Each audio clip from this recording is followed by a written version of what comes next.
Baik, Bapak Ibu, Saudara sekalian baik yang ada di GKI BSD maupun rekan-rekan yang berada di Zoom, kita akan kembali melanjutkan sesi kita supaya kita boleh berusaha supaya bisa tepat waktu ya rekan-rekan sekalian ya. Apakah slide saya boleh dimunculkan liturgi kebaktian GKI?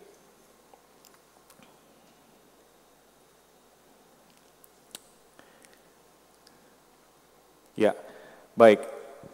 Sekedar memastikan sekali lagi, apakah rekan-rekan yang ada di BSD khususnya, saudara sudah menerima dokumen yang dari tadi kita perbincangkan, sudah ya?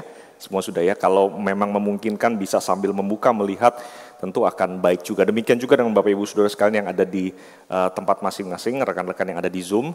Kalau saudara ada kesempatan untuk sambil mendengar sharing dari kami, lalu kemudian saudara sambil melihat dokumennya mungkin akan lebih melengkapi, sebab tidak semua hal bisa disampaikan karena keterbatasan waktu ya rekan-rekan ya.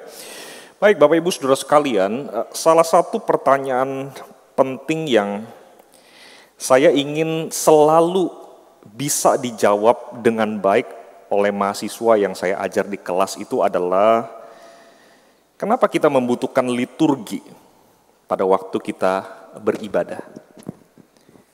Itu salah satu soal ujian yang saya berikan biasanya kepada mahasiswa yang saya ajar. Dan bagaimana cara mereka menjelaskan kenapa kita membutuhkan liturgi pada waktu kita beribadah itu sangat menentukan begitu ya saudara ya. Nah saudara, kenapa itu menjadi salah satu pertanyaan penting yang menurut saya harus bisa dijelaskan oleh mahasiswa yang saya ajar saudara sekalian. Salah satunya adalah karena istilah liturgi itu sendiri atau kata liturgi itu sendiri seringkali dimengerti secara kurang tepat saudara.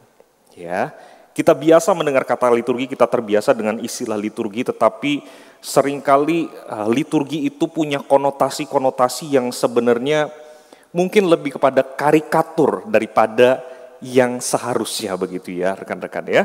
Liturgi itu sering sekali diidentikan dengan ibadah yang kuno misalnya ya, atau ibadah yang kaku.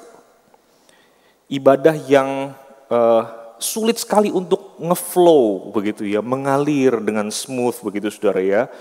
Liturgi itu juga seringkali identik dengan ibadah yang panjang, begitu ya, atau ibadah yang membosankan, ya.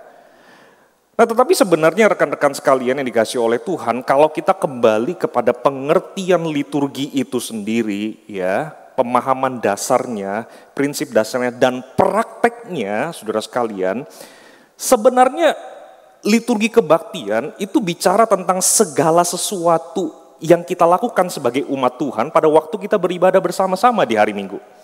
Semua hal yang kita lakukan di dalam kebaktian itu bisa dikatakan sebagai liturgi, saudara. Sederhananya itulah liturgi, saudara sekalian. Pada waktu kita bersama-sama datang ke rumah Tuhan, beribadah di hari Minggu, di hari Tuhan, kita melakukan segala sesuatu di dalam rangka kita meresponi undangan dari Allah, itulah liturgi, saudara sekalian. That's it, itu liturgi. Ya, jadi tidak bicara soal kaku, membosankan, panjang dan lain-lainnya, tidak. Bicara segala sesuatu yang kita lakukan, works of the people, itu pengertian dari katanya saudara ya.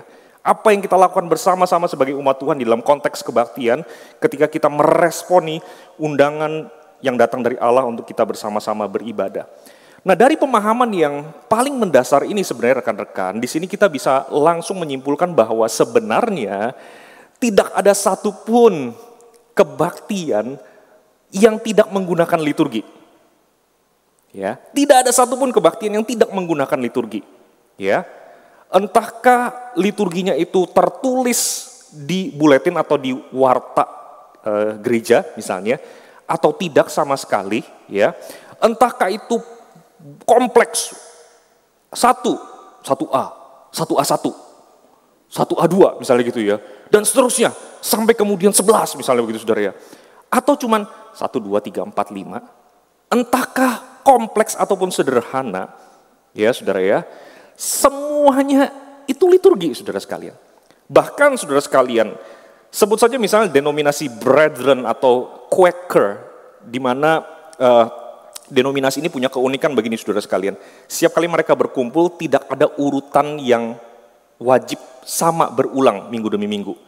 Mereka akan menantikan pimpinan Roh Kudus kepada salah satu rekan mereka, lalu kemudian rekan itu yang akan misalnya kalau dia merasa digerakkan oleh Roh Kudus untuk menyampaikan kesaksian tentang kebesaran Tuhan, maka ibadah mereka dimulai dengan cara seperti itu. Bahkan untuk konteks denominasi Quaker seperti itu saja saudara sekalian, apa yang mereka lakukan ketika mereka berkumpul bersama-sama, itu pun juga liturgi. Karena mereka apa? Ada satu hal yang sama saudara sekalian yang mereka lakukan minggu demi minggu. Datang berkumpul bersama-sama. Mereka tidak sendiri-sendiri, berkumpul sama-sama. Pada waktu mereka datang berkumpul sama-sama, mereka tidak akan melakukan apa-apa selain pertama-tama menantikan gerakan Roh Kudus yang menuntun mereka untuk memulai kebaktian dan melanjutkannya terus dengan tindakan-tindakan beribadah yang lainnya. Jadi sekali lagi saudara sekalian, tidak ada kebaktian yang tidak menggunakan liturgi. Ibadah dari tradisi dan denominasi gereja manapun termasuk GKY saudara sekalian. Semua ada liturginya, ya. Kalaupun ada gereja-gereja, misalnya kalau saudara googling atau gereja-gereja di Amerika, saudara sekalian yang menyebut dirinya sebagai non-liturgical church, gereja tanpa liturgi, sebenarnya kalau ditelusuri yang mereka maksud itu adalah gereja mereka tidak memakai liturgi yang sifatnya tertulis atau scripted, yang diatur atau ditentukan oleh denominasi mereka atau oleh sinode mereka secara permanen begitu saudara. Itu yang menjadi maksud mereka ketika mereka mengatakan non-liturgical church. Bukan berarti tidak ada liturgi sama sekali. Maka Bapak Ibu Saudara sekalian yang saya kasih dalam Tuhan, baik yang ada di GKY BSD maupun yang ada di rumah masing-masing sebagai pelayan ibadah, saya ingin seminim-minimnya setelah kita menyelesaikan mini MNC pada hari ini, kita tidak merasa bahwa wah GKY ini satu-satunya gereja yang menggunakan liturgi. Pasti tidak saudara ya. Atau GKY ini gereja yang kebaktiannya menggunakan liturgi, sementara yang di sana, di sini dan segala macamnya itu tidak pakai liturgi. Enggak, saudara. Ya, semua kebaktian yang diselenggarakan di dalam rangka meresponi undangan Allah, saudara, pasti ada liturginya, saudara sekalian. Nah, saudara sekalian, kenapa kita membutuhkan liturgi pada waktu kita beribadah bersama-sama sebagai umat Tuhan? Di dalam dokumen kita, saudara, ada 3 alasan secara sederhana dan singkat dicantumkan di situ, saudara. Yang pertama, saudara sekalian, secara lokal di GKY tempat kita bersama-sama beribadah dan melayani, saudara, secara lokal, liturgi itu dibutuhkan untuk sebuah ibadah komunal, ibadah yang dilakukan bersama-sama, corporate worship itu, saudara, supaya kebaktian itu bisa berlangsung dengan tertib dan dengan teratur. Ya, jadi dalam hal ini, saudara sekalian, sebenarnya tentu saja kalau saudara mendengar tadi kata tertib dan teratur, saudara tahu ini adalah kutipan dari 1 Korintus begitu saudara ya, bahwa pertemuan umat Tuhan itu harus berlangsung secara tertib dan teratur. Tetapi pada dasarnya bahkan secara umum saja, semua pertemuan yang publik, pertemuan yang korporat selalu mensyaratkan ada semacam tata caranya, saudara. Ya. Nah, saudara, jadi liturgi itu dibutuhkan karena di setiap lokal kita berkumpul beribadah bersama-sama secara komunal, saudara sekalian. Kita membutuhkan sejenis tata cara yang membantu mengarahkan ibadah kita. Mulai dengan apa, setelah itu kita lakukan apa, lalu kemudian kita harus bersikap seperti apa, seperti itu saudara ya. Dan disinilah liturgi berperan di lokal, di gereja kita masing-masing saudara sekalian. Yang kedua saudara sekalian, kenapa kita membutuhkan liturgi? Karena secara sinodal, ya, yaitu gabungan dari seluruh GKY, seluruh lokal GKY saudara, di dalam satu tubuh yang disebut dengan sinode GKY itu saudara sekalian, secara sinodal, liturgi itu diperlukan untuk menyelaraskan kebaktian kita dengan doktrin denominasi. Ya, tadi Pendeta Leong sudah menyampaikan, saudara, terkait ekspresi musik, bagaimana itu harus selaras dengan teologi atau doktrin-doktrin dasar yang dipercaya atau diyakini oleh GKY, saudara sekalian. Maka kita membutuhkan liturgi yang mewujudkan pemahaman-pemahaman atau keyakinan-keyakinan doktrinal tersebut di dalam konteks beribadah atau kebaktian, saudara. Lalu, saudara sekalian, secara sinodal liturgi itu juga dibutuhkan untuk menegaskan kesatuan kita sebagai satu tubuh di dalam GKY. Saudara, bagi orang di luar sana, saudara sekalian, ketika mereka tahu kita dari GKY, saudara sekalian, lalu kemudian mereka datang ke satu GKY dan ke GKY lain, saudara sekalian. Kalau sebelum pandemi mungkin begitu lihat logonya langsung tahu, oh ini GKY. Gitu ya, atau lihat namanya, oh ini GKY. Sekarang kalau pandemi secara online misalnya saudara sekalian, lalu kemudian tidak ada logonya begitu, bagaimana cara melihat identitas GKY? Salah satunya yang paling sederhana itu adalah cara kebaktiannya. cara beribadahnya. Dengan kata lain, liturginya begitu saudara. Jadi liturgi kita ini saudara sekalian adalah salah satu wujud kesatuan kita di tengah-tengah GKY. Nah saudara, kalau saudara bertanya kepada saya misalnya begitu ya, apakah memang kita harus seragam dan segala macamnya begitu saudara ya. Saudara, jawaban singkatnya adalah kita tidak selalu seragam dan kita tidak selalu bisa seragam dalam semua hal.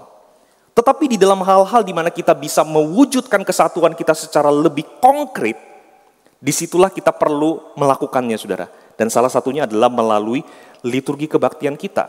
Dan jangan lupa saudara sekalian, pada waktu kita melakukannya, sebenarnya kita sedang mencoba untuk mengekspresikan secara sederhana apa yang menjadi doa Tuhan Yesus sendiri di dalam Injil Yohanes pasal 17 bukan? Supaya murid-murid Yesus itu menjadi satu. Seperti Kristus dan Bapa itu adalah satu. Nah jadi saudara sekalian, saya ingin mengajak kita bersama-sama menyadari bahwa ketika kita memiliki sebuah liturgi, ya liturgi kebaktian, dan ini liturgi yang baku begitu saudara ya. Nanti kita akan banyak ngomongin tentang hal itu setelah ini saudara sekalian. Mari lihat ini sebagai wujud sebagai ekspresi kesatuan kita, ya di tengah-tengah GKY begitu saudara. Mari lihat ini sebagai bagian dari identitas kita. Mari lihat ini bagian dari kebersamaan kita, ya di tengah-tengah GKY saudara sekalian. Sekali lagi sempurna. Pasti tidak saudara sekalian. Tetapi ketika kita bisa mewujudkan kesatuan melalui hal-hal yang sederhana seperti liturgi kebaktian ini saudara, kita perlu melakukannya, kita perlu memperjuangkannya saudara sekalian. Dan saudara sekalian tentu saja mengekspresikan ciri khas GKY sebagai sebuah denominasi saudara ya. Saudara, dari sekian banyak gereja yang menggunakan Yesaya pasal 6 misalnya saudara sekalian, saudara mungkin kita bisa hitung saudara ya sekarang ya, dan GKY salah satunya. Gereja lain mungkin berbeda saudara sekalian. Maka pada waktu orang misalnya menelusuri gereja mana saja di Indonesia yang menggunakan Yesaya 6 sebagai backbone daripada liturginya, maka GKY salah satunya yang akan disebut. Dan itu menjadi salah satu ciri khas daripada GKY saudara ya. Yang ketiga saudara sekalian, mengapa kita membutuhkan liturgi? Tadi kita sudah ngomongin secara lokal, praktikal begitu saudara ya. Dan secara sinodal, secara organisatoris begitu saudara ya. Tetapi yang paling penting yaitu secara esensial saudara sekalian, liturgi diperlukan supaya ibadah yang kita lakukan betul-betul merupakan respons yang patut yang kita berikan terhadap undangan dari Allah Tritunggal.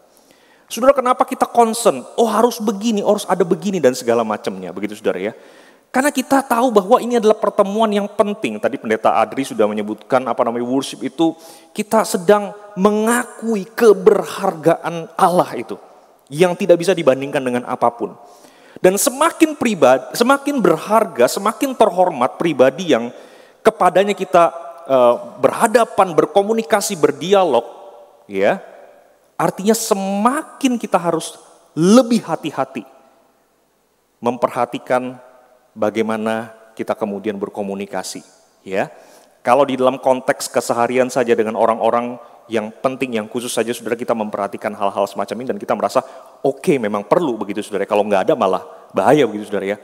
Nah bayangkan, apalagi ketika kita memenuhi undangan daripada Allah saudara sekalian. Kita mau supaya apapun yang kita lakukan dalam ibadah itu merupakan respons yang patut, yang proper, yang appropriate, yang seharusnya kita persembahkan kepada Allah saudara sekalian.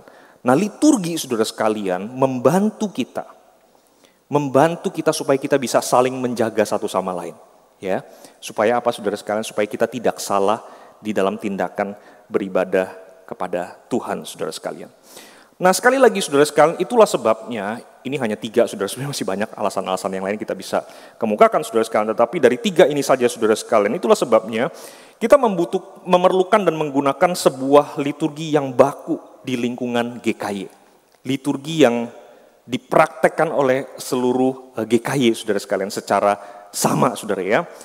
Nah bagaimana implementasinya tentu kan, itu jadi salah satu pertanyaan. Bagaimana kemudian itu dipraktekkan di gereja, di GKY tempat saya beribadah dan melayani saudara sekalian. Nah di dalam dokumen ini saudara sekalian, kita mendapatkan panduan sederhana bagaimana implementasinya saudara. Saudara, yang pertama, liturgi baku yang ada di dalam dokumen yang ada di tangan saudara, ya, beserta semua elemen yang ada di dalamnya harus diikuti oleh seluruh GKY. Ya. Nah, kalau saudara bertanya kenapa perlu ada penegasan ini di dalam dokumen, saudara, bukan berarti karena selama berapa tahun Pak Petrus sejak kita bersinode sejak 2002 ya, sampai sekarang berarti 20 tahun begitu ya. Apakah selama ini kita tidak seragam, lalu kemudian perlu ada penegasan seperti ini? Bukan, saudara-saudara ya. Tetapi memang masih ada ketidakseragaman sedikit-sedikit begitu saudara ya. Secara umum kita seragam, ada ketidakseragaman sedikit-sedikit yang kadang-kala menimbulkan pertanyaan saudara. Saya tidak tahu apakah saudara pernah bertanya juga. Saya kalau pas kebetulan berkunjung dan atau melayani di satu GKI atau GKI lain, kadang-kadang muncul pertanyaan. Bahkan saya di GKI Mangga Besar saudara sekalian, pos kami saja pernah bertanya, waktu saya ke GKI ini nih, ada sedikit perbedaan di sini, GKI ini ada sedikit perbedaan di sini, di minggu reguler saudara ya. Nah kami di tim kemudian berpikir, ada baiknya kalau di minggu reguler itu saudara sekalian, kita semua seragam, kita semua sama begitu saudara ya. Maka saudara sekalian implementasi daripada dokumen ini saudara sekalian pertama-tama yang paling sederhana adalah, mari kita menggunakan liturgi yang baku ini, mengikutinya beserta seluruh elemen yang ada di dalamnya. Saudara, kalau nanti kita lihat bandingannya ya, setelah ini kita akan lihat perbandingannya antara liturgi kita yang sekarang dengan liturgi yang baru. Saudara, kami di tim berupaya sekeras mungkin, tentu di dalam keterbatasan kami. Masih banyak hal yang kami tidak sempat lakukan, banyak saudara sekalian ya. Tetapi di dalam keterbatasan kami berupaya menyusun sedemikian rupa supaya liturgi baku yang kita akan pakai sama-sama ini saudara sekalian, cukup sederhana. Ya, dan kemudian bisa diaplikasikan di berbagai konteks lokal GKY tanpa mengurangi esensi utama daripada teologi ibadah kita. Ya, kalau saya boleh cerita sedikit, saudara ya, tim kami itu diketuai oleh Pendeta Leong, lalu kemudian ada Ibu Susanti, penginjil Susanti dari GKI Puri, dan Pendeta Gimin tadi yang memimpin saudara. Dalam satu kali pertemuan di GKI Pluit, tuh saya masih ingat begitu ya, kami pernah berdebat panjang untuk hanya satu elemen saja saudara. Dan rapat itu nggak selesai, saudara. Ya, saudara, rekan-rekan pasti ingat begitu ya. Nah, saya share ini saudara sekalian untuk kita ketahui sama-sama bahwa kami betul-betul peras otak, pikir betul-betul dan mencoba ingat-ingat. Aduh iya, di lokal ini begini. Aduh iya, kebetulan saya di GKI Mangga Besar. Aduh, jemaat di Tanjung Pinang gimana ya kalau ada beginian ya gitu. Aduh, jemaat GKI Singkawang, GKI Jambi begitu ya. Yang kemudian resourcesnya terbatas begitu saudara ya. Aduh, kemudian GKI yang ini dan segala macam. GKI yang di luar kota, di luar pulau misalnya begitu saudara ya. Tentu saja sekali lagi, tidak semua hal bisa kami temukan, tidak semua hal bisa kami cakup. Tetapi kami berupaya supaya kalau bisa sesederhana mungkin, tanpa mengurangi esensi daripada teologi ibadah kita saudara sekalian ya. Nah, kita berharap saudara sekalian ada keseragaman di antara kita yang mengekspresikan sekali lagi kesatuan di tengah-tengah GKY. Dan seperti yang tadi sudah disampaikan oleh Pendeta Adri juga, begitu saudara sekalian, liturgi baru ini sudah disahkan di dalam persidangan sinode tahun lalu. Dan sengaja saudara pertemuan hari ini, mengajak saudara, ya kami ingin mengambil waktu untuk memberikan penjelasan kenapa saudara sekalian kita melakukan ini bersama-sama saudara ya. Nah, tetapi saudara sekalian, ya jangan khawatir pada waktu kita ngomong liturgi baku harus diikuti. Aduh, kok kayaknya pagernya banyak banget begitu saudara ya. Jangan khawatir saudara sekalian, di dalam dokumen juga sudah dicantumkan saudara sekalian bahwa tiap lokal GKI tempat saudara beribadah dan melayani punya ruang untuk menggumulkan secara teologis dan memutuskan secara pastoral bagaimana elemen-elemen liturgi itu diekspresikan di lokal masing-masing. Ya. Contoh saudara sekalian misalnya, ayat panggilan beribadah misalnya saudara ya. Selama ini kan tiap lokal memilih ayatnya masing-masing begitu saudara. Bentuknya juga demikian kan saudara ya. Ada lokal tertentu yang mungkin langsung satu arah dipimpin oleh pemimpin ibadah begitu saudara ya. Tetapi ada lokal tertentu yang misalnya merasa lebih efektif, lebih pastoral kalau bertanggapan. Karena apa? Salah satu contoh yang sederhana misalnya begini saudara sekalian. Kalau kebetulan di lokal tempat saudara beribadah dan melayani, misalnya saudara alat musiknya terbatas. Yang bisa main musik juga terbatas. Salah satu strategi meningkatkan level partisipasi jemaat bukan dengan menambah nyanyian. Saudara nangkap maksud saya ya? Karena apa? Karena itu akan membuat kita semua stres begitu saudara ya. Jadi kita memimpin juga stres, yang main musik juga, aduh nambah lagi lagunya, keringat dingin, stres begitu saudara ya. Lalu alat musiknya juga terbatas. Tetapi ada ruang-ruang lain di mana kita bisa meningkatkan level partisipasi, banyak saudara. Nah salah satunya, pada waktu ayat panggilan beribadah. Nah ini yang kami maksud dengan, di dalam dokumen ini maksud dengan menggumulkan secara teologis, dan kemudian memutuskan secara pastoral. Bagaimana elemen-elemen di dalam liturgi kita ini diisi, dieksekusi. Begitu saudara. Ya, termasuk pemilihan lagu. Saudara sekalian, kalau saya misalnya disuruh untuk menyusun liturgi untuk GKY Tanjung Pinang, di mana jemaatnya sebagian besar itu berbahasa Teochew. Rekan saya Pendeta Joni Sumadi sepertinya ada di ruang Zoom ya, bersama dengan rekan-rekan GKY Tanjung Pinang ya. Saudara, saya pasti akan mengurangi sebanyak mungkin lagu-lagu yang mungkin berbahasa Inggris, apalagi Inggris kuno. Thee, thou, misalnya begitu saudara ya. Lalu kemudian strukturnya sangat puitis sekali. Malah mungkin saya tiadakan sama sekali begitu saudara. Saya akan pilih lagu-lagu di dalam bahasa Indonesia, bahkan kalau bisa lagu-lagu di dalam bahasa Mandarin, bahkan bahasa Teochew saudara. Nah saudara lihat di sini saudara, ada pergumulan teologis bagaimana memilih lagu yang tepat, tetapi juga ada keputusan pastoral yang diambil dalam rangka bagaimana caranya kita bisa melayani jemaat sebaik mungkin, supaya jemaat bisa bersama-sama dengan kita beribadah begitu saudara ya. Nah saudara, di tempat kita masing-masing pergumulannya lain-lain rekan-rekan. Ya, itulah sebabnya di sini ada ruang bagi kita. Ruang memilih lagu-lagunya. Ada lokal tertentu yang memang sudah terbiasa. Salah satunya mungkin kalau saya tidak salah ingat, kalau saya salah minta maaf, nanti tolong dikoreksi. Misalnya rekan-rekan di GKY BSD sudah terbiasa menyanyikan lagu him sejak 200 tahun yang lalu. Sejak dulu lah begitu ya, sejak dulu setahu saya begitu. Jadi maksudnya tidak ada masalah, tidak ada pergumulan di sini. Semua tersedia, resources juga tersedia begitu ya. Dan jemaat memang melakukan itu sekian lama begitu saudara. Tapi begitu pindah ke lokal yang lain mungkin perlu ada penyesuaian proporsinya begitu saudara. Nah seringkali saudara sekalian, apa yang kita lakukan di tengah-tengah konteks lokal kita saudara, kita mungkin kurang memikirkan sisi itunya juga begitu saudara. Nah di sini saudara sekalian, mari kita pikirkan bersama-sama, pakai ruang ini saudara sekalian, di tengah liturgi yang baku ini, pakai ruang ini dengan sebaik mungkin, gumulkan baik-baik saudara, sering-seringlah ngobrol dengan rekan-rekan saya, rekan-rekan rohaniwan yang ada di tempat lokal GKY saudara masing-masing, lalu kemudian temukan hal-hal apa yang pastoral yang bisa menolong seluruh jemaat untuk beribadah bersama-sama saudara. Sekali lagi saudara sekalian, tiap lokal punya kesempatan untuk menggumulkan, tapi dengan sangat serius dan dengan sangat hati-hati saudara ya. Karena kita menghormati Tuhan saudara sekalian dan kita mau melayani jemaat Tuhan. Oke? Nah, lalu yang ketiga implementasinya,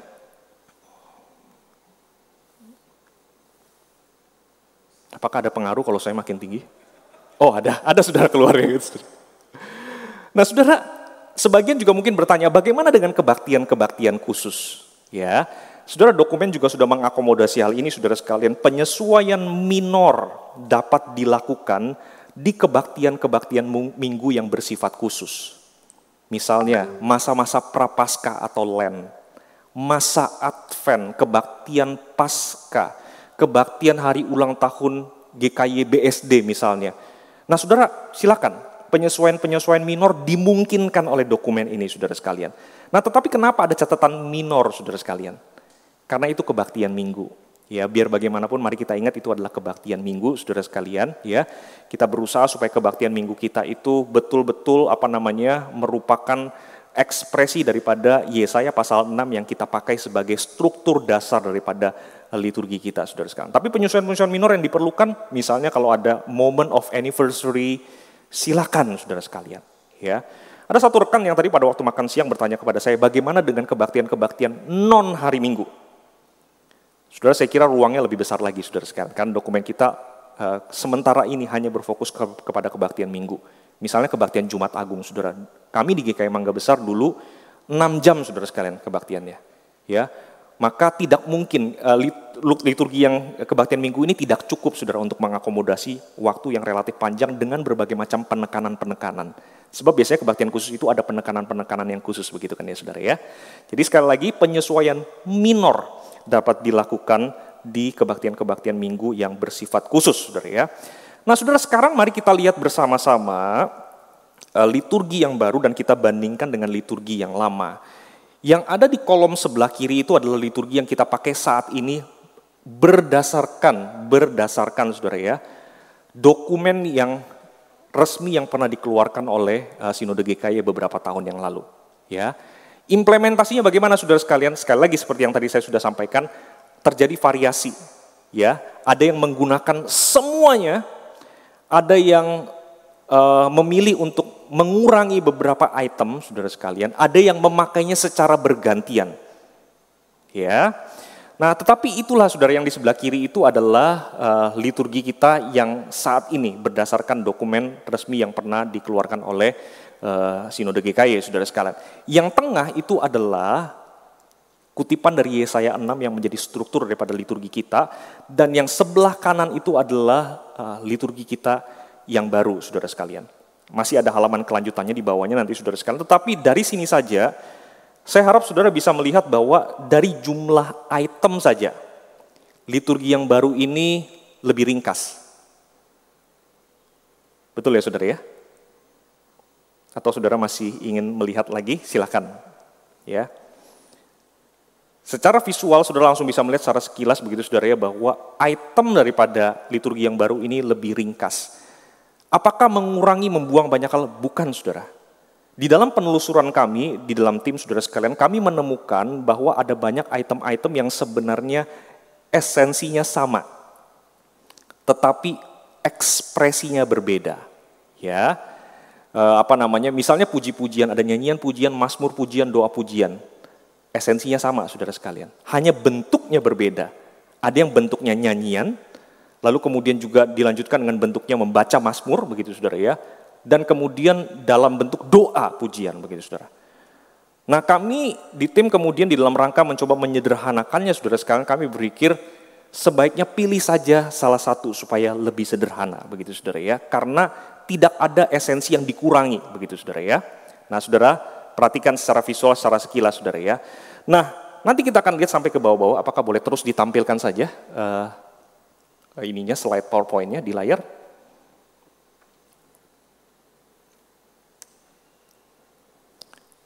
Boleh, slide-nya boleh ditampilkan. Ya, terima kasih. Nah, saya balik lagi ke slide yang pertama ya. Nah, saya akan ambil waktu secara ringkas saudara sekalian untuk mengajak kita melihat secara sedikit mendetail saudara sekalian. Sudah lihat di liturgi yang baru saudara sekalian, bagian prelude itu dianggap sebagai bagian sebelum ibadah dimulai, saudara ya. Lalu kemudian saudara bisa melihat ada berbagai macam elemen, ada salam, ajakan bersatu teduh, itu yang biasanya dilakukan oleh liturgis pada waktu mulai. Tadi Pendeta Gimin mulai dengan menyapa saudara, begitu ya. Lalu kemudian kita bisa pakai lagu tentang penyataan Allah misalnya, begitu saudara ya. Lalu kemudian kalau di gereja saudara kebetulan ada lonceng gereja yang bisa dipakai di situ saudara. Dan kalau memang merasa baik jikalau ada prosesi pelayan ibadah saudara sekalian, itu pun juga dimungkinkan, saudara. Tetapi saudara sekalian, dalam liturgi yang baru ini, saudara, prelude ini, saudara sekalian, dikeluarkan dari liturgi dalam pengertian begini, saudara. Dianggap sebagai bagian sebelum ibadah, saudara. Ya. Sementara kalau saudara lihat dalam liturgi yang lama itu, prelude dianggap bagian dari ibadah itu sudah dimulai, saudara ya. Well, secara jam, ya tentu sama. Practically sama, begitu, saudara. Tetapi secara konsep beda, saudara. Ya, secara konsep beda. Nah, karena prelude beserta item-item di bawahnya itu sebelum ibadah, istilahnya sebelum ibadah itu resmi dimulai, begitu saudara ya, maka elemen A, B, C, D yang ada di situ, saudara, tidak selalu harus semuanya hadir. Ya, begitu saudara. Tapi saya kira A pasti hadir lah ya.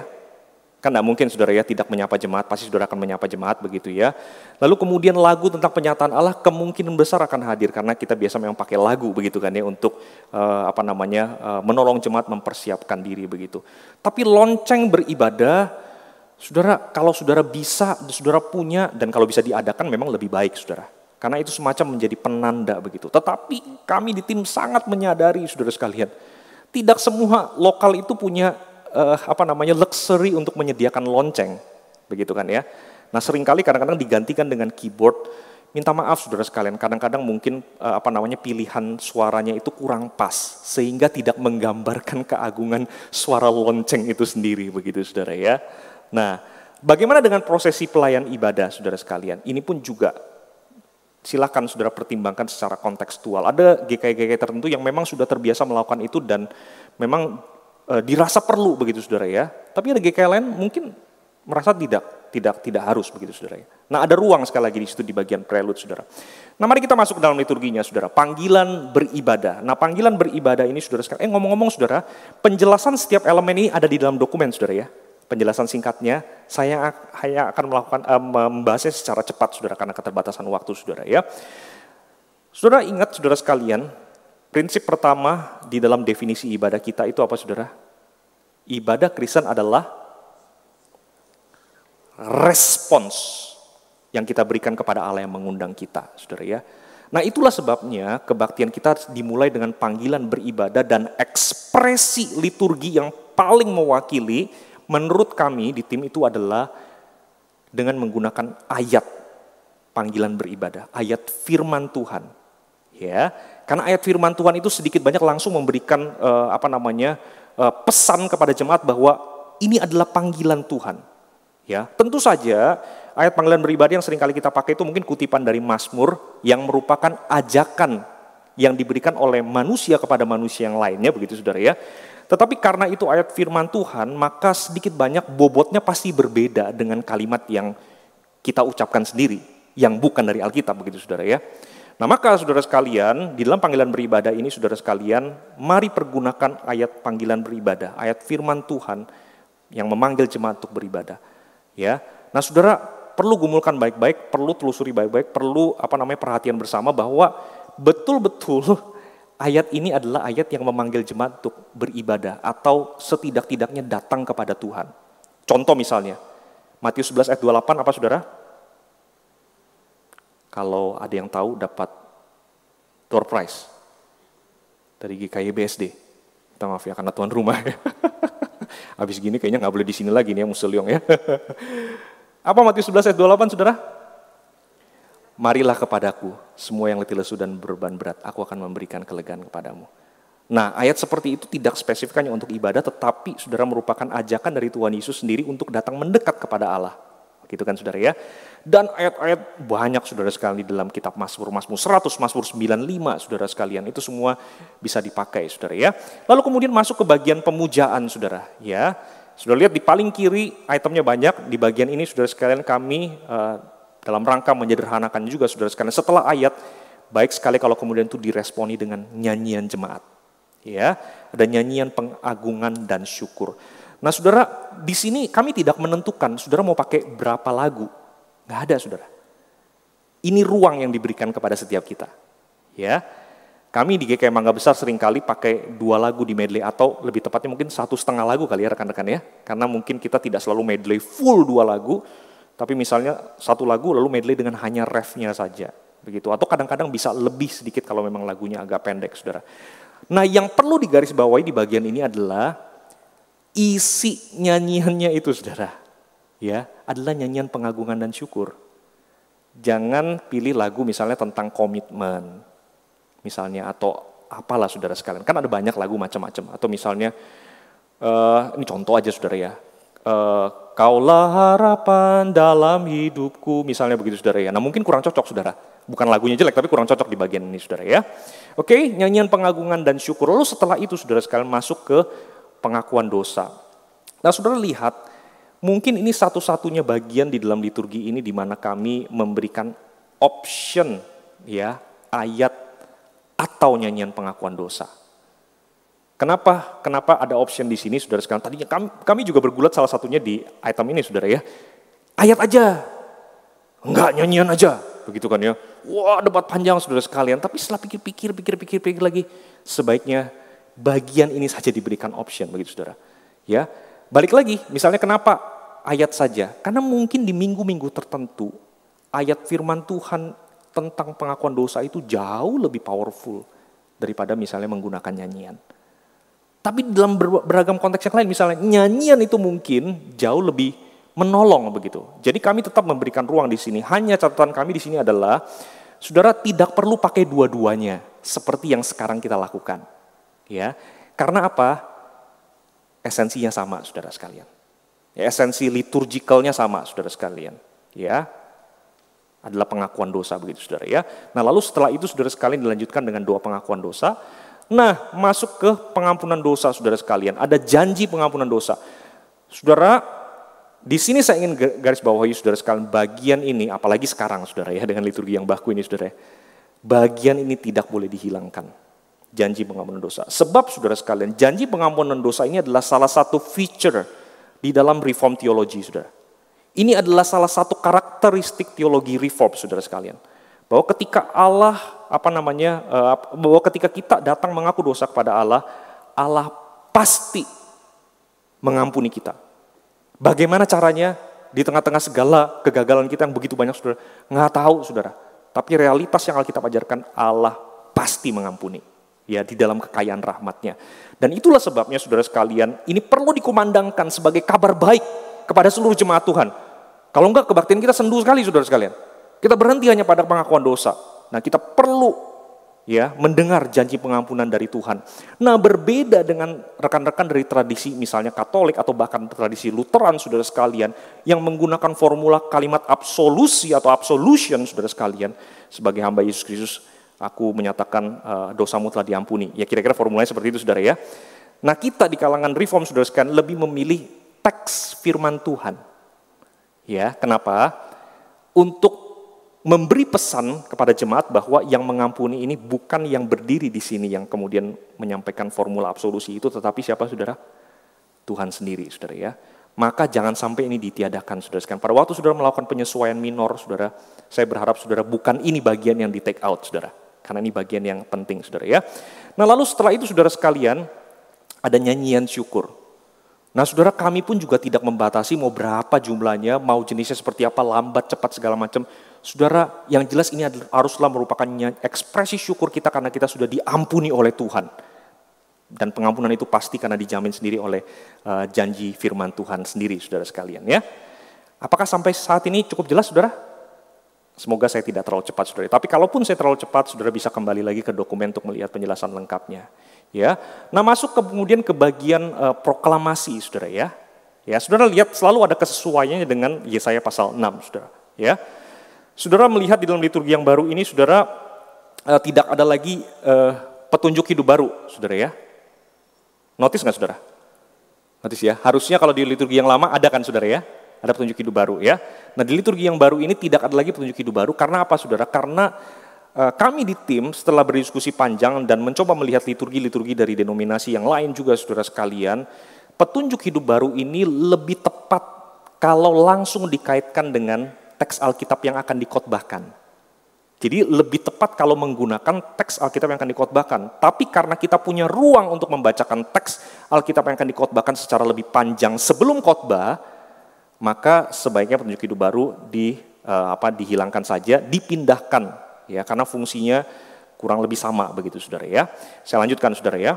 Pengakuan iman rasuli, saya kira ini kita semua nggak ada kesulitan dalam hal ini. Lalu ada nyanyian persiapan firman Tuhan, lalu ada doa iluminasi. Nah, saudara lihat di liturgi yang lama tidak tercantum ada doa sebelum khotbah. Prakteknya ada nggak, saudara? Ada. Nah, kami memasukkan itu, saudara sekalian, dengan dua alasan. Yang pertama, untuk memastikan bahwa doa sebelum firman Tuhan dibaca dan diberitakan itu selalu harus ada dalam konteks kebaktian minggu, saudara. Dan yang kedua, kami menyebutkan doa iluminasi untuk memberitahukan bahwa doa yang dipanjatkan di sini bukan doa yang lain-lain selain apa? Memohon iluminasi, pencerahan daripada Allah Roh Kudus sendiri pada waktu firman itu dibacakan dan diberitakan, begitu, saudara ya. Masuk ke pembacaan teks Alkitab. Nah, ini juga, saudara, kenapa kami cantumkan di sini, saudara sekalian, selain memang di liturgi yang lama ada, dan kami rasa ini ruang yang sangat baik. Kalau selama ini, saudara sekalian, kita mungkin hanya mendengarkan pendeta yang berkhotbah yang akan membacakan teksnya. Tapi dengan sebenarnya ditaruh di sini, saudara sekalian, ada ruang bagi kita untuk melibatkan jemaat atau pelayan, termasuk anak-anak, termasuk remaja, termasuk mungkin senior yang berbahasa Mandarin. Kita bisa pakai ruang itu, saudara, di situ pembacaan Alkitab. Ada ruang yang khusus di situ, saudara ya. Lalu kemudian setelah itu khotbah diberitakan, saudara sekalian. Nah, tentu saja ini perlu janjian, saudara sekalian, sama pengkhotbahnya, perlu ada kesepakatan pastoral, saudara ya. Jangan sampai tadi udah doa, pendetanya waktu mau khotbah doa lagi. redundant begitu saudara ya. Lalu kemudian jangan sampai tadi sudah teksnya dibacain pendetanya atau pengkhotbahnya bacain lagi saudara ya. Nah kurang apa ya? Ya kurang lah begitu saudara ya. Nah lalu setelah itu saudara, setelah khotbah ada doa syukur untuk firman Tuhan. Nah kami menspesifikkannya begitu saudara ya. Ya doa, tapi doa apa? Nah kami mau supaya fokusnya doa syukur untuk firman Tuhan, bukan doa aplikasi saudara. Ya, karena seringkali kadang-kadang saudara sekalian doanya aplikasi dari khotbah begitu saudara ya. Boleh juga sih sebenarnya, tidak ada, Tuhan tidak marah sih sebenarnya saudara begitu ya. Cuman maksudnya karena ini public worship begitu saudara ya, liturgi kita itu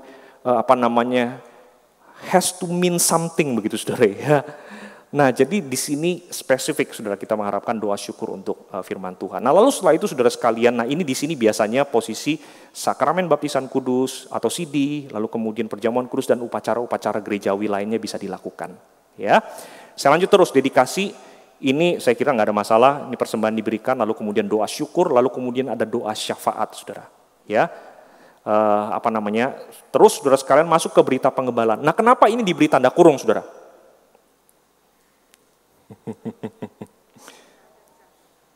Karena nggak ada di Yesaya 6 saudara. Ya, karena sebenarnya berita penggembalaan ini lebih ke arah fungsi penggembalaan lah begitu saudara ya. Fungsi liturgikalnya memang tidak ada kaitan secara langsung begitu saudara ya. Maka kalau saudara nanti lihat penjelasannya saudara sekalian, sebenarnya tiap lokal diberikan ruang juga. Ya. Dulu pernah sebelum khotbah, lalu kemudian sekarang kebanyakan setelah persembahan begitu ya rekan-rekan ya. Atau misalnya kalau saudara lihat gereja lain, GKI misalnya sebelum kebaktian mulai. Atau misalnya saudara pernah lihat gereja lain setelah kebaktian selesai. Silakan saudara sekalian, tapi gumulkan sama-sama saudara ya. Gumulkan sama-sama baik-baik mana yang paling pas sesuai dengan pergumulan konteks masing-masing. Nah kami mencantumkan di situ saudara sekalian dengan satu harapan bahwa jangan sampai karena tidak dimunculkan sama sekali lalu kemudian itu jadi dasar kemudian kita mengatakan udah nggak usah aja lah, nggak usah aja ada berita pengembalaan. Nah jangan sampai juga seperti itu saudara, karena kan kita hidup bersama-sama bergereja saudara ya, tetap perlu ada berita pengembalaan yang kita perlu bersama-sama perhatikan ya. Bagian terakhir pengutusan ya, doksologi, lalu kemudian pengutusan dan berkat. Sudah tidak ada lagi ayat khusus, ayat pengutusan atau pujian pengutusan, tapi langsung pengutusan akan disampaikan. Karena umumnya biasa pendeta juga langsung akan menyampaikan, saudara kembalilah ke dalam kehidupanmu sehari-hari, jadilah saksi Kristus, jadilah penyembah-penyembah yang benar begitu ya, dan terimalah berkat dari Allah Tritunggal misalnya begitu saudara ya. Nah lalu kemudian setelah itu tentu ada amin ya, tapi amin ini biasanya boleh tidak harus selalu amin yang sekarang kita pakai saudara, bisa juga amin yang lain sebenarnya begitu, dan ruang itu ada di situ saudara ya. Nah postlude, ini postlude juga sama seperti prelude saudara ya. Juga tidak selalu harus semua item itu ada, tetapi minimal saudara sekalian item C itu pasti ada. Ya kan? Secara praktis. Kebaktian kita selesai, silakan mengambil waktu teduh. Oke. Nah, saudara sekalian ada beberapa catatan. Catatan pertama saya sudah tidak perlu sebutkan karena tadi saya sudah sebutkan. Catatan kedua saja saudara sekalian. Saudara mungkin ada yang bertanya, paduan suara kapan nyanyinya? Benar nggak saudara ya? Saudara di dalam tim kami saudara sekalian, kami kemudian menyimpulkan bahwa sebenarnya dari awal sampai selesai, bukankah paduan suara itu terus melayani bersama-sama? Ya, begitu ya. Jadi sebenarnya dari awal sampai selesai melayani terus begitu. Tidak ada porsi khusus, hanya paduan suara saja yang melayani untuk menyanyi begitu saudara. Ya memang praktisnya ada begitu, tapi sebenarnya secara esensial dari awal sampai selesai kita melayani sama-sama begitu saudara ya. Nah lalu yang kedua, lebih ke yang kedua saya rasa begitu ya dalam pergumulan kami di tim. Seringkali lagu yang dipersiapkan oleh paduan suara itu tidak selalu pas kalau dipaksakan hanya di satu bagian saja. Sebut misalnya lagu di bagian persembahan saudara. Lagunya misalnya hari itu lebih cocok kalau untuk perjamuan kudus misalnya saudara. Ya kurang pas misalnya. Atau lagu pujian misalnya, taruhnya di sebelum firman Tuhan, lagu semangat begitu saudara ya. Semangat penuh puji-pujian kepada Tuhan. Nah bukankah mungkin sebaiknya ditaruh di bagian lebih awal misalnya gitu ya. Nah jadi di sini saudara sekalian bukan berarti tidak dimasukkan dalam liturgi, artinya tidak ada ruang buat paduan suara. Ada saudara. Nah saudara menggumulkan baik-baik di bagian mana di dalam liturgi kebaktian kita, di minggu itu paduan suara perlu diposisikan. Supaya benang merah, narasi kisah Allah dan dialog antara Allah dengan umat di dalam kebaktian kita itu boleh berlangsung secara secara logis dan juga secara mulus. Kira-kira seperti itu, saudara. Bok Sulyong, apakah waktu saya sudah habis? Sudah ya? Ya, oke, saudara ya. Oke, saya rasa sudah. Sebelum saya berikan kembali kepada Bok Sulyong, saudara, mari diskusi sebentar, saudara ya. Kembali lagi ke dalam grup saudara masing-masing, saudara ya. Saudara coba diskusikan pertanyaan ini, saudara ya. Bandingkan liturgi yang baru dengan liturgi yang selama ini dipakai gereja Anda. Apa saja yang harus disesuaikan? Saya yakin di lokal tertentu ada lebih banyak, di lokal yang lain mungkin akan lebih sedikit, saudara ya. Akan berbeda-beda. Silakan saudara boleh ngobrol, saudara ya. Di circle masing-masing dengan rekan-rekan segereja masing-masing. Demikian juga saudara-saudara yang ada di Zoom. Silakan.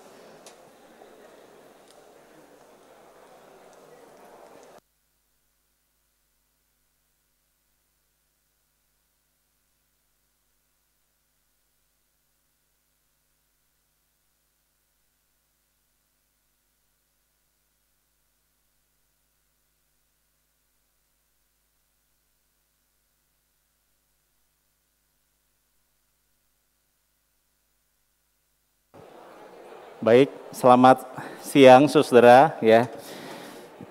Ya.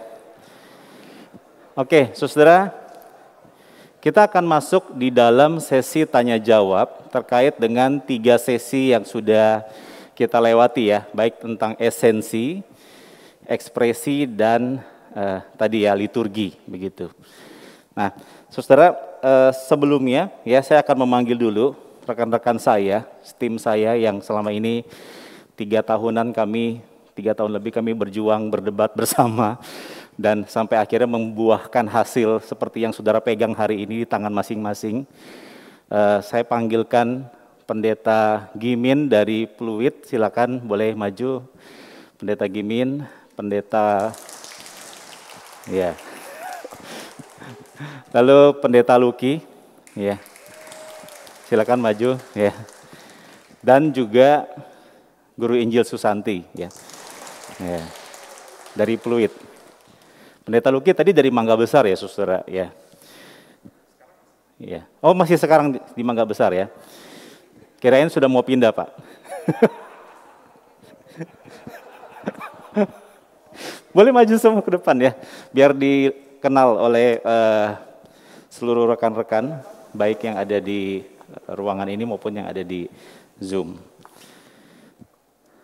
Ya, inilah wajah-wajah tim pembaharuan ya.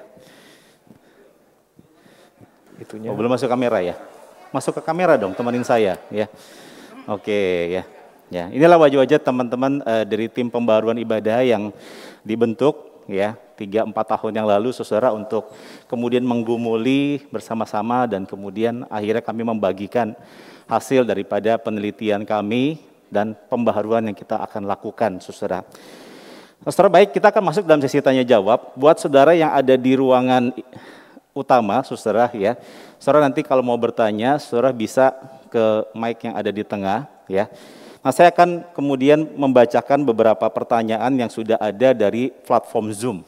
Ya, jadi buat saudara-saudara yang ada di Zoom, saudara bisa mengirimkan pertanyaan ke admin 2 ya. Jadi langsung direct message ke admin 2 supaya admin bisa kemudian memberikan mention gitu ya. Nah, jadi Bapak Ibu sekalian, ya, ada beberapa pertanyaan. Jadi saya sebagai moderator, saudara, pertanyaan yang pertama adalah apakah tempo lagu doksologi dan lagu Amin yang seharusnya adalah seperti pada ibadah pembukaan tadi. Ya, tadi kita ibadah pembukaan nyanyi doksologi dan Amin. Pertanyaannya adalah apakah temponya seperti itu atau mungkin lebih lambat atau makin tambah cepat begitu ya. Nah, ini karena tadi yang memimpin adalah Pendeta Gimin ya. Jadi langsung Pendeta Gimin akan menjawab bagian ini. Ini namanya tembak.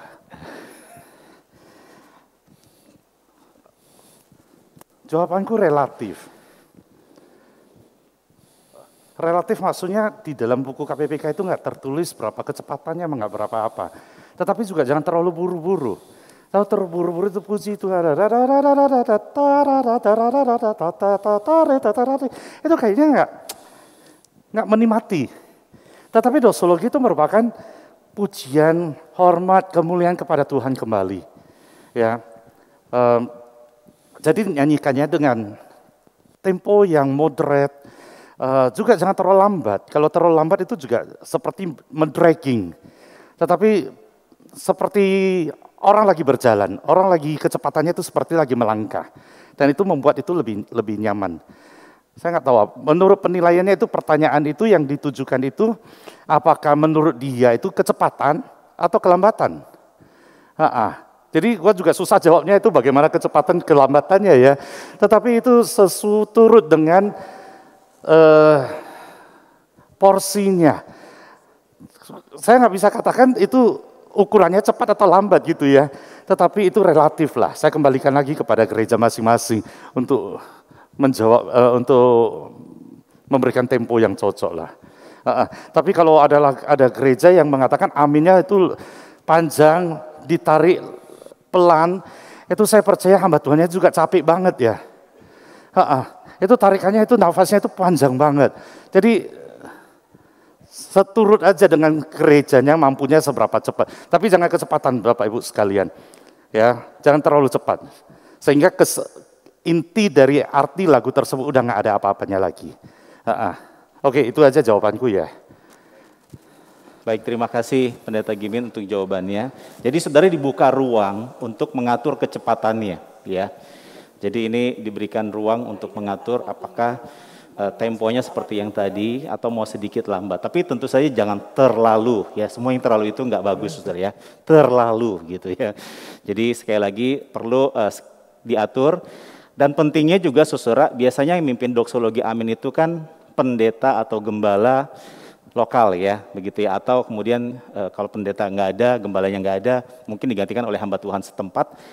Perlu janjian dulu kali ya, nadanya, kecepatannya ya, jangan nadanya terlalu tinggi begitu ya, karena bahaya juga kalau terlalu tinggi, ntar pendetanya atau hamba Tuhannya nggak dapat nadanya begitu ya.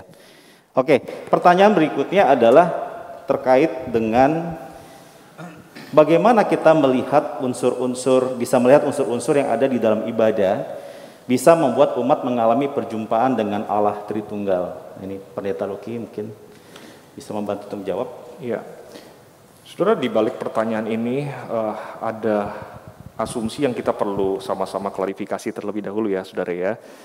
Yang pertama, perjumpaan antara kita dengan Allah itu merely semata-mata anugerah Allah. Saudara ya, jadi mari kita sepakat itu dulu ya saudara ya, maksudnya sebab di sini kita harus, makanya dari tadi saya menggunakan kata-kata seperti membuka ruang yang berpotensi. Kami berusaha untuk menghindari kata-kata yang mengindikasikan adanya kepastian, adanya magical formula misalnya, bahwa kalau kita begini, ini kayak mantra nih, nanti begini nih. Kalau kita begini, perjumpaan dengan Allah pasti akan terjadi. Kalau kita nyanyi lagu yang seperti ini, nanti perjumpaan dengan Allah pasti terjadi. Kalau ibadah kita tuh dari awal benar sampai selesai itu benar, pasti perjumpaan itu akan terjadi.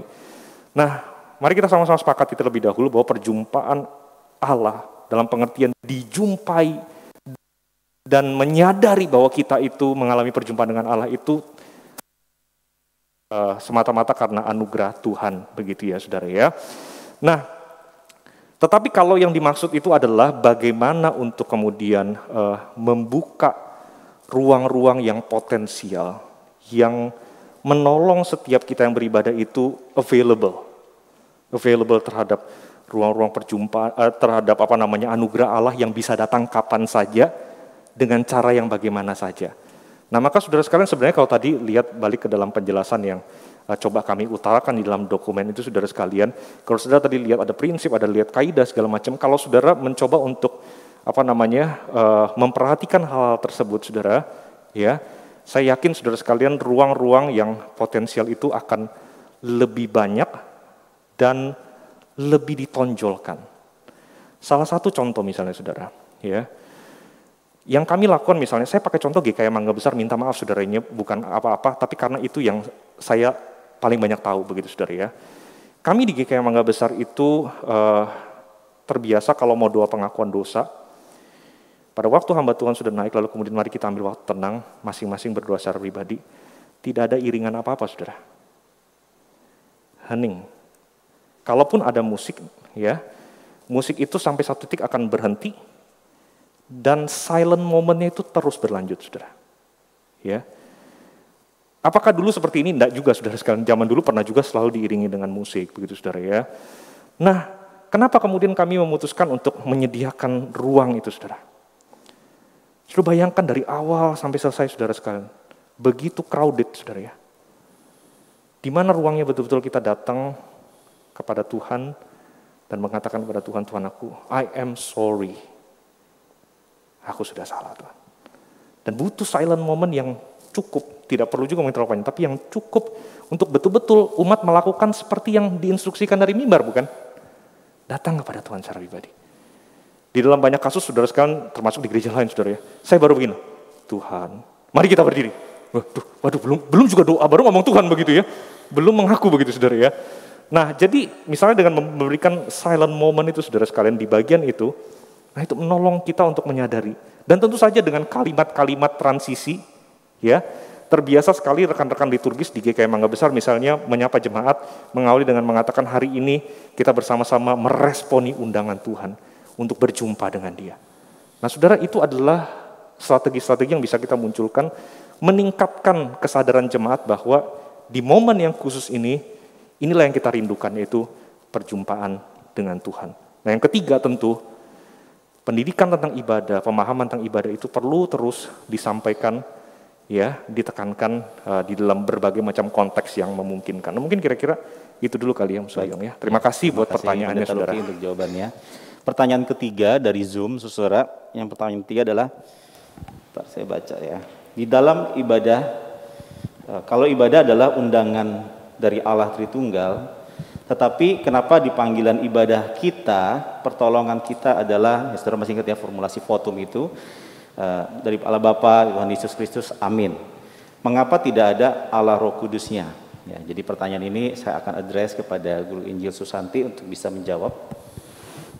Ya, rekan-rekan sekalian, di GKY ada sebagian gereja menggunakan votum dan sebagian lagi tidak. Itu juga mungkin karena memang ada semacam miss dalam suatu masa sehingga ada yang masih terus menggunakan, ada yang tidak. Dan di dalam liturgi yang baru ini sudah tidak dicantumkan lagi votum. Memang votum itu digunakan oleh gereja-gereja tradisional dan kalimatnya semua sama. Dan itu yang menjadi bahkan juga pertimbangan, di dalam votum itu memang tidak ada kata Roh Kudus. Jadi karena kita memahami bahwa sebuah ibadah itu melibatkan 3 pribadi Allah Tritunggal, jadi votum itu tidak lagi menjadi sebuah keharusan. Dan bagaimana memasukkan ketritunggalan Allah itu di dalam ibadah, bisa di dalam nyanyian, bisa di dalam doa yang kita naikkan. Jadi di situ memang berarti harus ada kesadaran atau awareness bahwa kita mau ketiga pribadi Allah Tritunggal itu sama-sama disembah. Seperti itu kira-kira. Dan kemudian juga di dalam pengakuan dosa misalnya kita bisa, ya khususnya ini hamba Tuhan yang memimpin, ya, tidak lupa untuk menyebutkan bahwa Roh Kudus Tuhan berikan di dalam hati kita untuk membimbing, untuk menegur hal-hal seperti itu. Nah, saudara sekalian, memang kalau bicara tentang lagu, tidak semua lagu banyak membahas langsung 3 pribadi dari Allah Tritunggal. Itulah sebabnya mengapa lagu-lagu him masih terus kita hargai dan nyanyikan, karena di dalam him itu adalah beberapa lagu yang memang memberikan statement yang jelas mengenai Allah Bapa, Putra, dan Roh Kudus. Dan kalau ada lagu-lagu kontemporer juga yang seperti demikian, tentu itu baik juga untuk edifikasi jemaat, sekalipun mungkin jemaat tidak sadar, tetapi kita sadar, begitu ya, yang lebih sadar memberikan edifikasi kepada yang belum sadar. Mungkin itu ya. Ya. Dan mungkin kalau saya tambahkan sedikit terkait votum, karena ini mungkin juga jadi salah satu pertanyaan dari banyak rekan-rekan begitu ya, saudara. Rekan-rekan multimedia, apakah boleh ditampilkan slide saya tadi yang liturgi kebaktian itu di yang halaman yang pertama yang sudah ada tabelnya.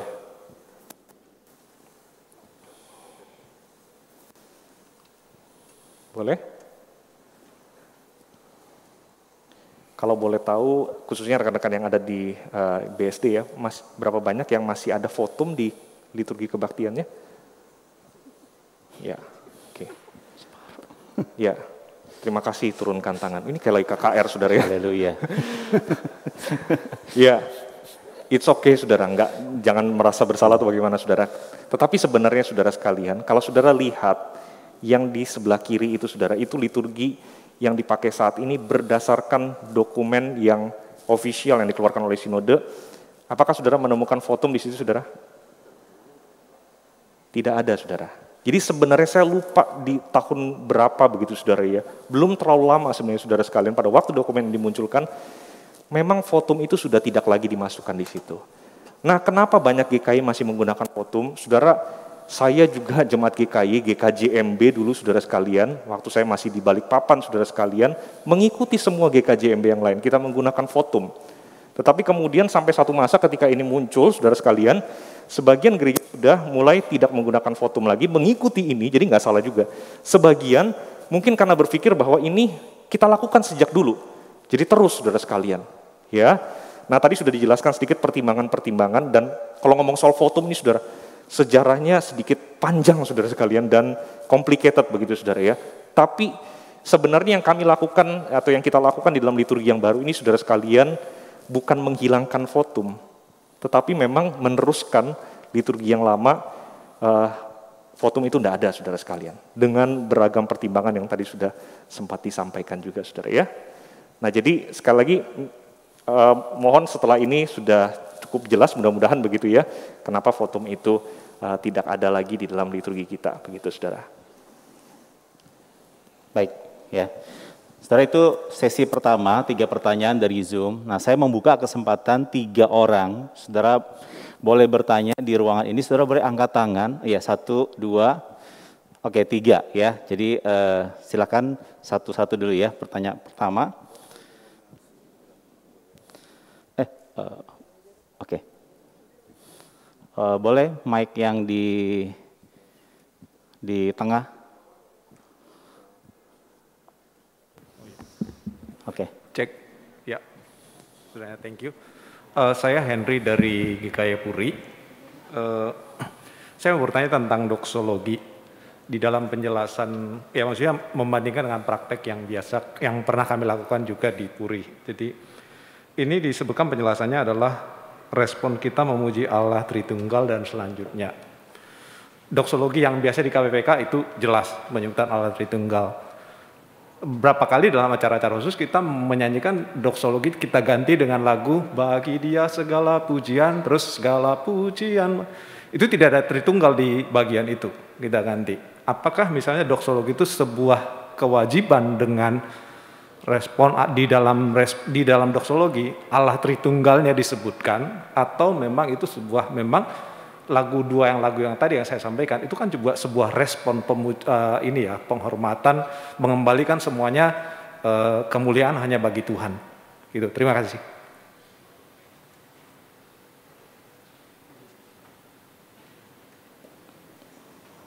Ya, baik. Langsung 3 pertanyaan apa? Satu-satu. Yo. Oh, terserah. Ya, langsung dijawab ya. Silakan tim boleh memberikan jawaban terkait pertanyaan ini. Silakan salah satu tim. Karena yang tanya dari Puri, ya. Saya jadi enggak. Saya punya jawaban. Saya yang jawab kalau gitu ya. Orang Puri malah kagak mau kalau pembinanya yang Maksudnya jawab. kalau Bu Susanti yang jawab nanti langsung japri aja. Iya, iya. Apa ada kong kali kong antara penanya dengan Iya. Nah rekan-rekan, kalau balik kepada dokumen, tadi Pak Henry ya betul ya, kalau balik kepada dokumen yang tadi Pak Henry sudah mention, saudara tidak dicantumkan juga apakah harus KPPK 53, salah satu lagu kesukaan kita begitu saudara ya, karena kebaktian sudah mau selesai begitu saudara ya. Nah tidak dicantumkan apakah harus KPPK 53 di situ saudara, dan memang artinya memang ada ruang bagi kita untuk tidak selalu harus menggunakan KPPK nomor 53. Tetapi begini, nah tolong jangan berhenti sampai di yang tadi. Tolong yang selanjutnya ini juga diperhatikan saudara sekalian. Kalau kita melihat keseluruhan ibadah kita dan isinya seperti apa saudara sekalian, mari kita pikir ulang lagi. Kalau seandainya lagu-lagu yang kita pakai di dalam kebaktian kita sebelum-sebelumnya itu saudara, minim sekali atau bahkan tidak menyebut Allah Tritunggal saudara sekalian, atau minim atau kabur-kabur saudara. Saya secara pastoral dan teologi saudara, saya akan pilih KPPK 53. Kenapa? Setidak-tidaknya di akhir kebaktian ada satu lagu yang masih menegaskan, menonjolkan Allah Tritunggal. Ya, nah, nangkap jadi saudara ya, nangkap ya. Jadi kalau ditanya boleh nggak misalnya tidak pakai 53? Boleh. Apalagi kalau ada yang lebih baik, siapa tahu mungkin new doxology yang diciptakan dalam konteks kita orang Indonesia. Bisa nggak? Bisa saja. Bok Sugimin berencana untuk itu doa kita bersama, saudara ya. Nah, jadi bisa saja, tetapi mari pertimbangkan baik-baik. Kalau kecuali liriknya Pak Henry ya, kalau liriknya itu cukup cukup setara dengan KPPK 53, no doubt saya rasa kita pakai aja, why not? Nah, tapi kan tentu, saudara ini masih banyak aspeknya. Singable nggak? Bisa dinyanyikan oleh jemaat nggak? Gitu kan ya. Lalu kemudian pemain musiknya bagaimana dan segala macam. Jadi faktornya sebenarnya masih banyak daripada hanya sekedar mengganti atau tetap mempertahankan KPPK 53. Tapi berdasarkan dokumen ada ruang di situ. Nah, begitu ada ruang, saudara tetap selalu ingat ruang ada, tapi bukan berarti sebebas-bebasnya tidak hati-hati. Justru karena ada ruang, kita perlu lebih berhati-hati supaya ruang itu tetap bisa kita nikmati. Kira-kira begitu, saudara ya.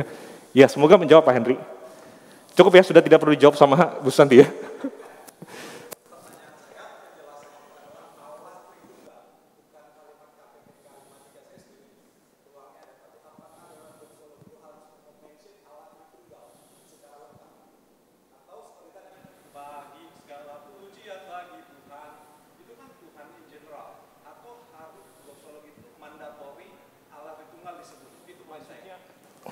Maksudnya betul-betul literal muncul begitu ya?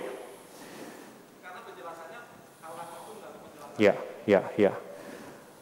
Ya, jadi sebenarnya di balik akomodasi ini juga ada ada batasan, begitu kan ya? Artinya preferensi daripada dokumen ini adalah yang ada Allah Tritunggalnya.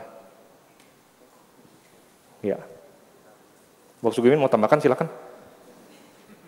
Kita tahu pada waktu menulis liturgi itu dari prelude ke postlude itu merupakan segala puji hormat kemuliaan hanya kembalikan kepada Tuhan. Jadi kita tutup semuanya itu, bungkus semuanya itu kita kembalikan Tuhan, ini terima kasih. Aku memujimu, aku memuliakan Tuhan. Dan kenapa kita memilih Allah Tritunggal? Karena itu merupakan satu bentuk, satu bungkusan, satu paket. Allah Bapa, Allah Putra, Allah Tritunggal. Ya, Allah Roh Kudus, dan itu merupakan satu lagu sebagai penutup, sebagai ungkapkan syukur kita kepada Tuhan. Itu kenapa kita memilih doksologi. Karena memang dari prelude sampai ke postlude itu merupakan satu doksologi. Jadi doksologi itu berarti pujian, hormat, kemuliaan kepada Tuhan kembali. Ya, walaupun seperti yang Musuluki katakan, tidak menutup kemungkinan boleh pakai lagu, nggak boleh. Tetapi kita tutup biasanya, biarlah kita tutup dengan hal yang indah, yang terbaik buat Tuhan. Itu aja sih ya. Oke, baik ya, saya rasa cukup menjawab ya. Kita beri kesempatan kepada penanya kedua.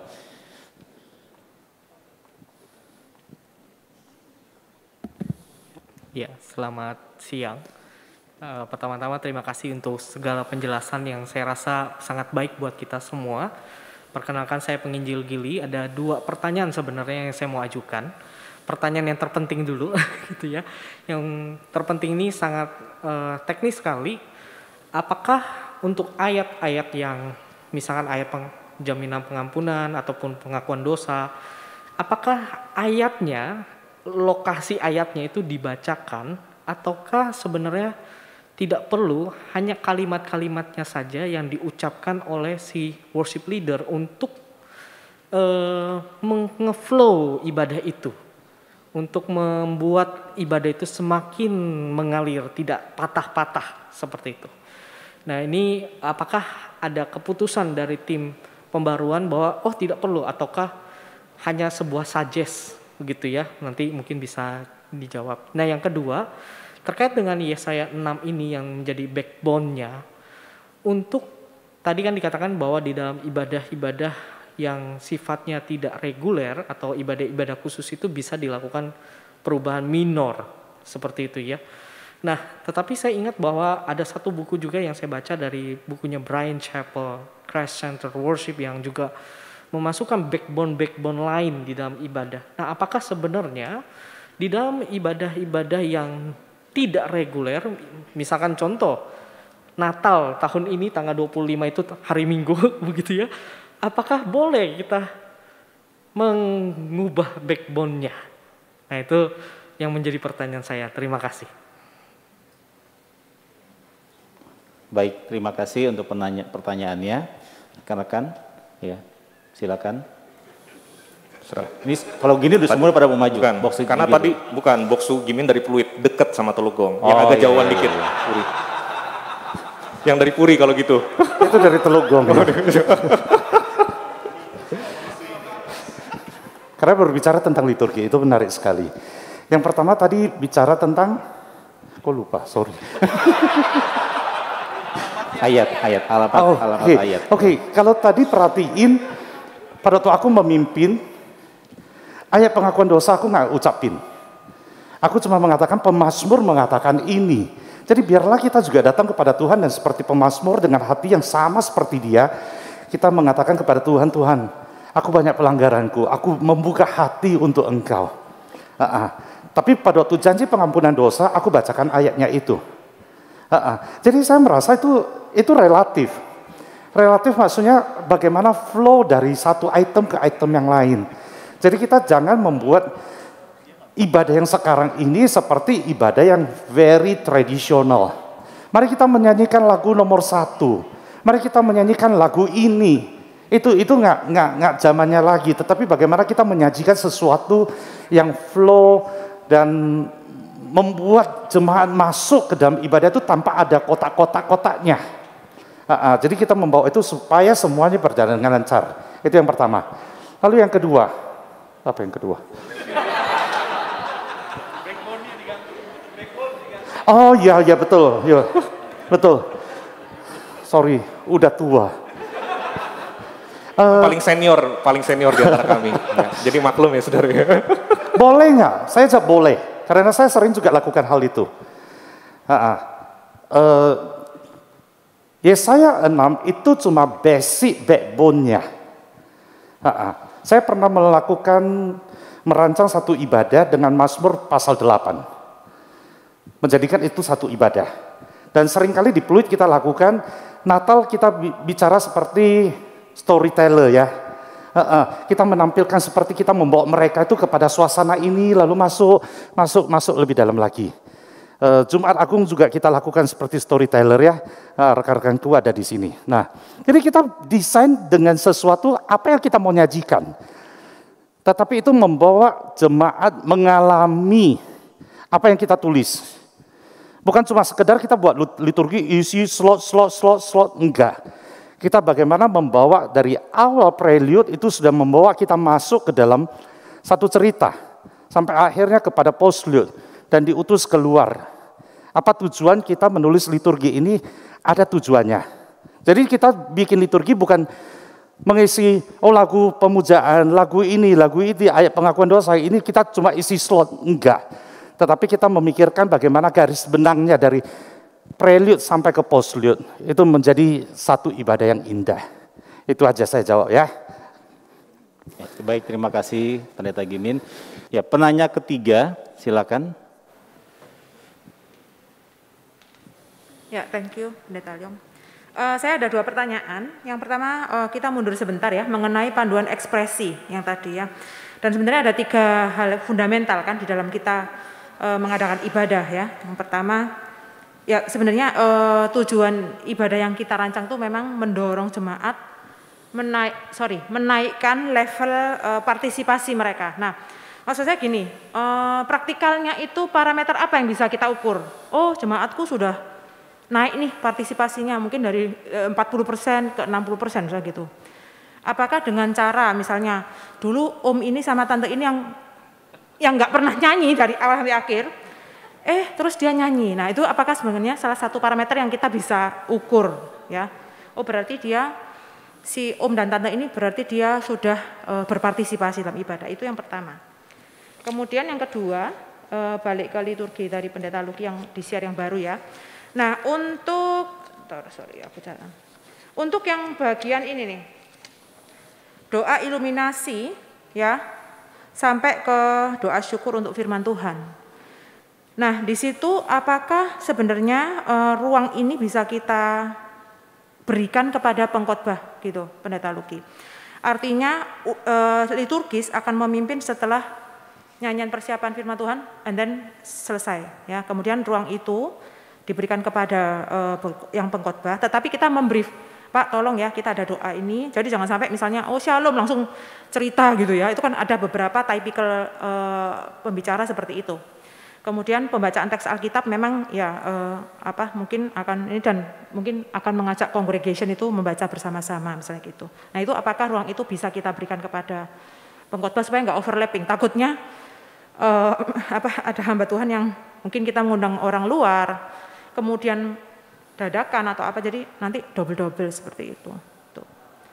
Itu ya, Pak Elvis, ada tambahan lagi nggak? Nggak ya, oke, thank you. Ya, baik. Ya, saudara, untuk pertanyaan pertama tadi terkait dengan bagaimana menilai level partisipasi jemaat. Ya, tentu saudara, tadi Pendeta Adri sudah menyampaikan ya bahwa ibadah itu participatory. Jadi bagaimana keterlibatan tiap individu di dalam sebuah ibadah untuk benar-benar memang dia partisipasi aktif. Semakin dia aktif, dia akan mengalami ruang-ruang perjumpaan dengan Allah. Maka tentu mengukurnya, ya tentu saja kita mengukurnya dari yang terlihat, saudara ya. Misalnya, apakah ketika pujian itu dinyanyikan, semua jemaat memang ikut menyanyikan. Atau memang sangat baru sekali misalnya ya.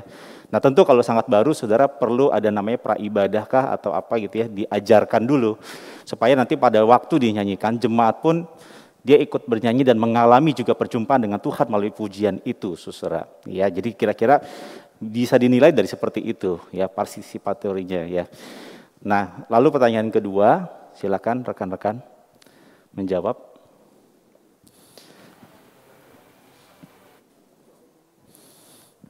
Ya.